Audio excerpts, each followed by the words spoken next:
Hey everyone, welcome back. Hope you're having a fantastic day so far. So this week, the last round in checks of March are going to be sent out to certain beneficiaries of Social Security. These checks are going to be valued all the way up to $5,108. In today's video, we're going to be covering who can expect to receive these checks. But before we go ahead and dive into it for today, if you would like to receive up to $200 in free stock or $200 in free cash, in a pinned comment below, I will be leaving a link to Robinhood. All you have to do is once you click on that link is just sign up for a free account and then simply link your bank account. You do not even have to make an opening deposit. At that point in time, Robinhood will be sending you one free stock worth all the way up to $200. And if you'd rather just have the cash, all you have to do is once you receive the free stock is just sell it for what it's worth and then transfer the cash value right back to your bank account.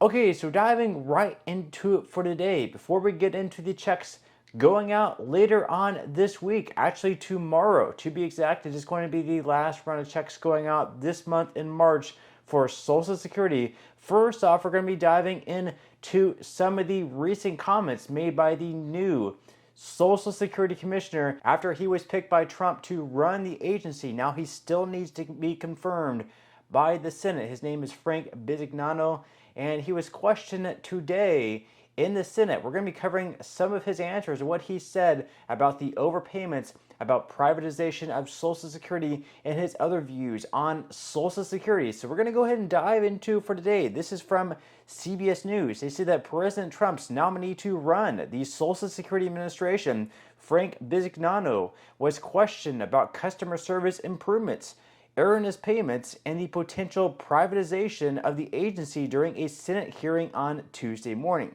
Some senators tried to nail down Bisignano's stance on efforts by Elon Musk-helmed Department of Government Efficiency's efforts to cut costs at the agency by firing workers and closing offices. They also asked him point blank if he'd block Doge workers from accessing Americans' personally identifiable information, or PII. Now, this has gained traction lately because Doge wanted to have internal access at Social Security to look into some of the fraud, waste, and abuse that might be taking place. Now, before they could do so, a judge actually blocked their access to that information. The judge believes that without more proof that there's all this fraud taking place at Social Security, without Elon Musk or Doge being able to prove substantially there is definitely a huge amount of fraud going on, that they should not have access to Americans' information, their names, their Social Security numbers, their jobs, where they live, things like that. Now, leave your thoughts in comments below. Are you more on the judge's side,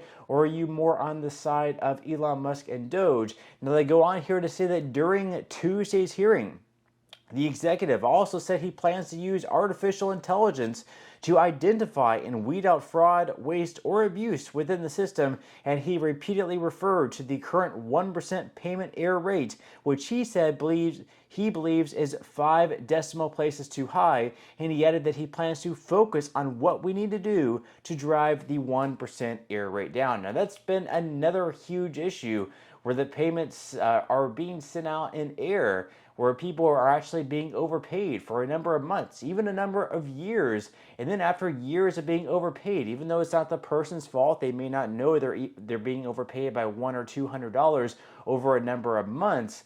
They're now receiving letters in the mail saying that, hey, look, because we overpaid you by this amount, you now owe us $20,000, $50,000, $75,000, and guess what? You have to pay all that back within 30 days, and if you don't, we're going to take back 100% of your payment. Well, they actually ended up shifting that back to 10% because it was extremely unpopular, but very, very soon, actually starting in just a couple of days on March 27th, they're going to shift that right back up to 100%. So if you were overpaid and you now owe the Social Security Administration thousands of dollars, you must pay that full amount back within 30 days, starting on March 27th, or Social Security can take back 100% of your check before they're able to collect the full amount back. Now, they go on here to say that a key concern among some Social Security recipients and lawmakers is the potential exposure of millions of Americans' personal data after Doge employees access the agency's systems.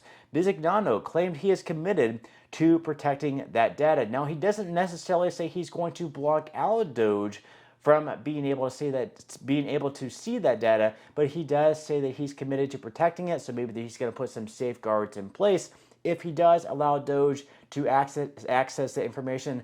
Leave your thoughts and comments below on that.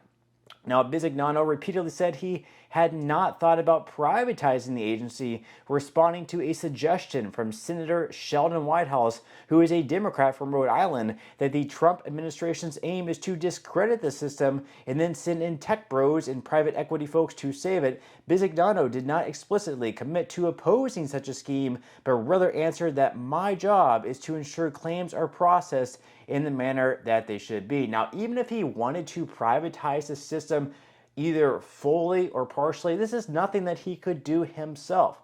He could not change the system in a way where people stop receiving benefits. This is something that would have to pass through Congress, through the House with just a simple majority, and then through the Senate with 60 votes for anything substantial to change about Social Security.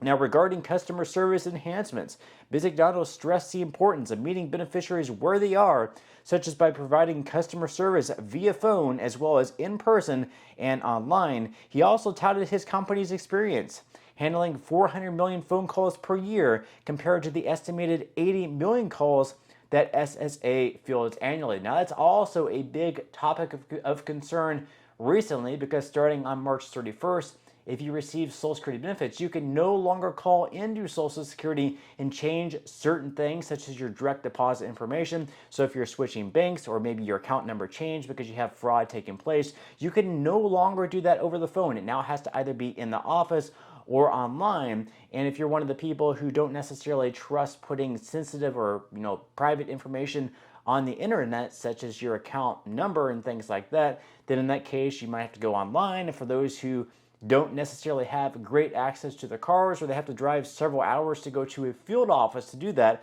obviously it's going to be a pretty big pain.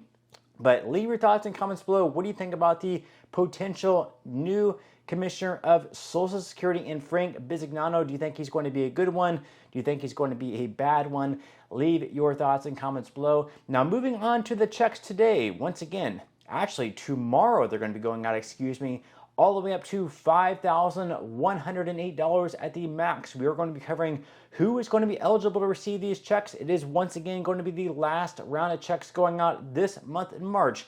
So according to Newsweek, this week's Social Security payments will be made on Wednesday, March 26th, and are for those claimants who have a birthday that falls between the 20th and 31st of any calendar month. This payment date does not apply to beneficiaries who have either been claiming since before May of 1997 or those who also receive SSI. Benefit payments for both of these groups were made earlier on this month. Now, as far as how much Social Security you are eligible for, on its website, the SSA explains the maximum benefit depends on the age that you retire. So, for example, if you retire at the full retirement age, in 2025, your maximum benefit would be $4,018. However, if you retire at age 62 in 2025, your maximum benefit in that case would be $2,831. But if you retire at age 70 in 2025, your max benefit in that case would be $5,108. However, the average benefit, of course, is much lower than that. In 2025, the average benefit for retirees is right around $1,976. So in order to earn that max benefit of $5,108, you not only have to wait all the way until 70 to start collecting benefits, but you also have to max out your earnings throughout your working year. So very few people actually receive the max amount of $5,108. Now, they go on here to say that also starting on March 31st, as I mentioned earlier on in today's video, benefit recipients will no longer be able to verify their identity with the SSA over the phone, a measure designed to prevent fraudulent redirection of payments, and in a major policy shift effective on March 27th. Something I also mentioned, the SSA will once again withhold 100% of Social Security payments to recover overpayments. Previously, under the Biden administration, the clawback rate was limited to no more than 10% of a recipient's monthly benefits. Now, it's important to mention here that if you are currently having 10% of your check clawed back by the Social Security Administration because you were overpaid, your rate is not going to go from 10% up to 100%. It's only going to be for those who received the letter from the Social Security Administration starting on March 27th or after. They can have 100% of their check clawed back. Your check, if you're already sort of, grandfathered in a way at 10%, is not now going to get bumped up to 100%. It is going to stay at 10%, thankfully. But if you currently are not having anything clawed back, but you receive a letter that say next month from the SSA, at that point in time, they will have the ability to claw back 100% of your check. Of course, I think that is something that's probably going to change once we have enough really bad stories come out, because I think taking 100% of someone's check and leaving them pretty much homeless and without any type of income at all is going to be absolutely devastating. But with that, leave your thoughts and comments below. But that's all I have for today's video, and I will see you in the next one.